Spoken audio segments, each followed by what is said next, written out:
So if you're doing these letters in order, we are halfway through the alphabet. We're down to the letter M. Now, the letters M and N are, along with A, V, and W, are slant letters. They all have major slant diagonals in them.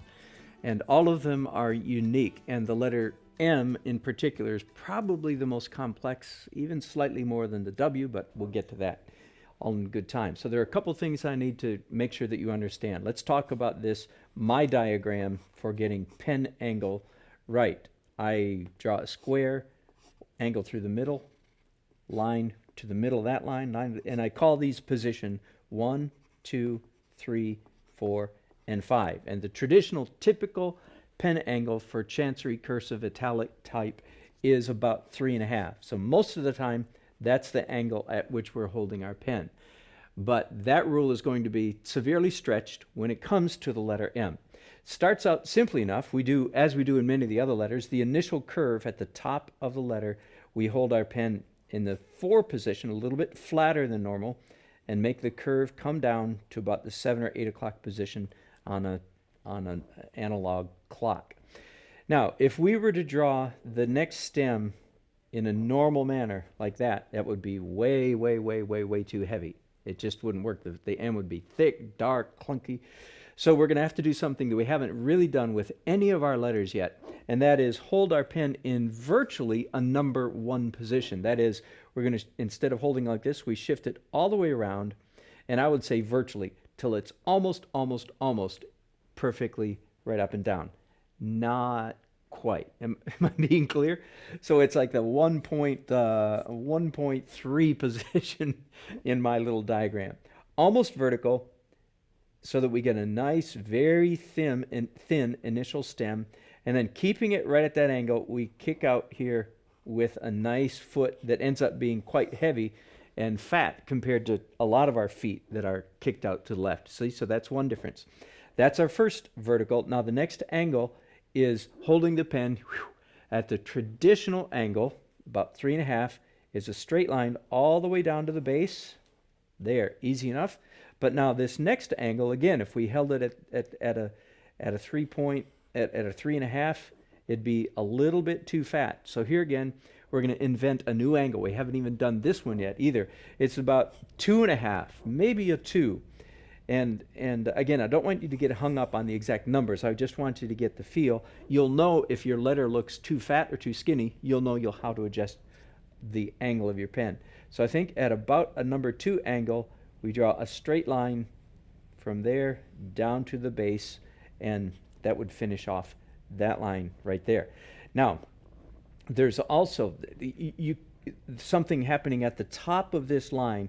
If you can do it all in one stroke, good for you. Many times it's easier because this is an unusual angle. You're not used to holding your pen at this angle. It helps to do the flag at the top as a separate stroke. And this is a flag that goes above the top of the capital letter line. So I don't know if you've noticed this yet, there are several letters, just a few here and there, where the caps actually have extenders that go above and below, ascender and descender, that go above and below the normal line. That's the third stroke. Then the fourth and final stroke of the letter M, we get to hold it back at the traditional angle.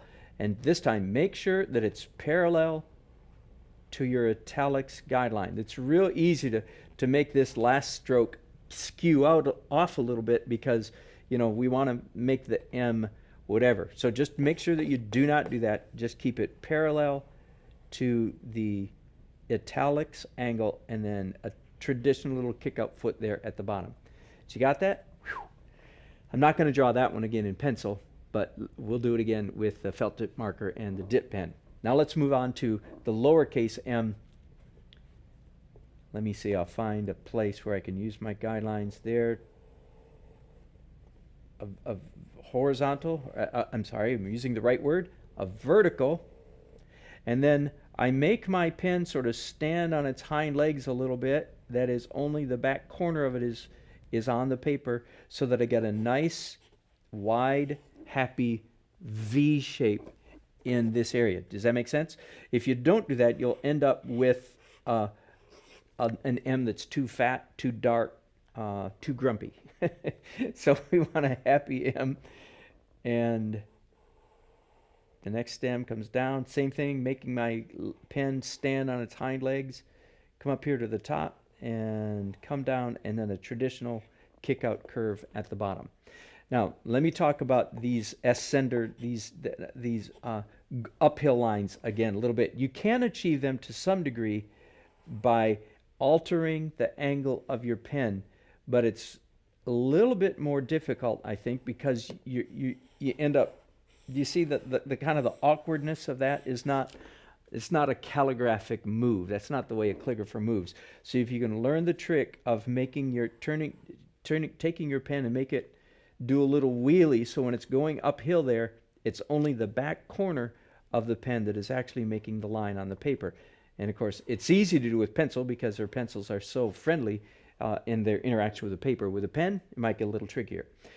Let's talk about what if the letter M has to connect to the next letter. Well, you know that, don't you? Just make sure that extender goes wherever it needs to go for the next letter.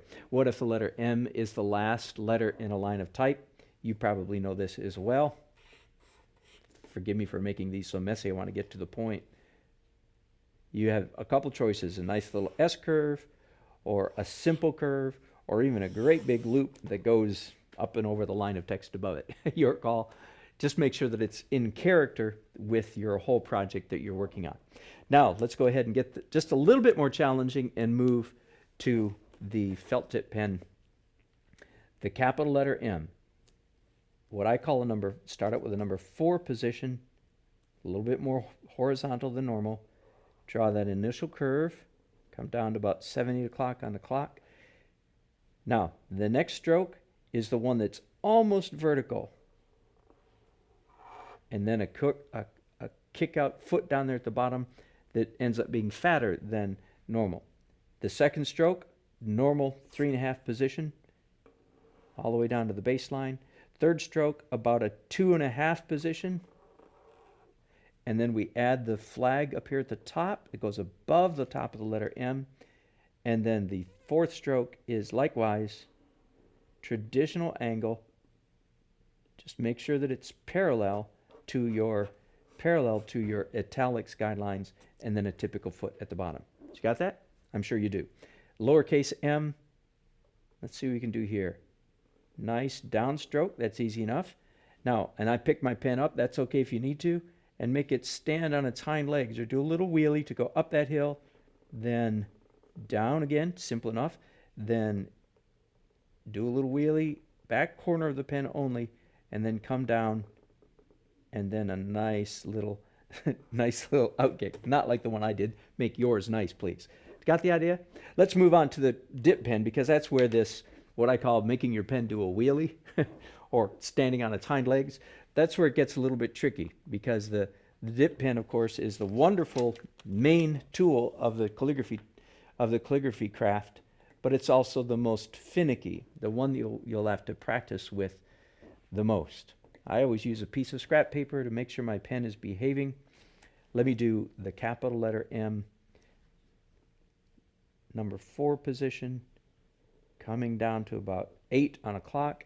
And then here's the first weird stroke, is the flat part of my pen is almost vertical.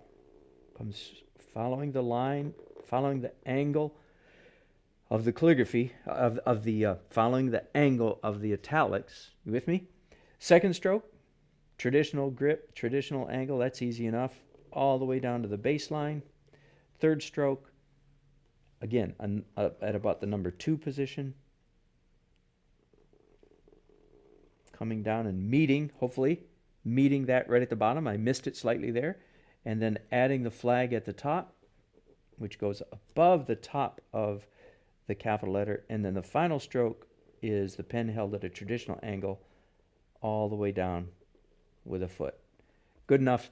And if this kind of thing happens to you, I'm inclined to think that that's acceptable to the viewer, although I would have preferred that it joined up right here. You see? And that kind of thing comes, frankly, from me sitting here for about 5 or 10, 17 and a half minutes practicing the capital M till I get it just the way I want it. And that's the kind of thing that The professional calligraphers that do this all day, every day, they get so that they nail that kind of thing all the time. And I hope that some of you will get so much better than I am. I'm just helping you get started in this business. Now let's do a lowercase m, traditional angle on the pen. Then I make my pen, do you see it's just this corner of it that is in contact with the paper. What I make it do a wheelie or stand on its hind legs. Then it comes back down in a normal position. Again, just the corner of the pen doing the work, and then a normal position and a curve kicking outwards. You will find as you get better at this, you'll be able to do this in a more normal pace. Look forward to that. That will be exciting. Man, if you can do the letter M, you are well on your way to masterhood, which begins with the letter M too. That's really convenient. You're doing a great job. Thanks for watching.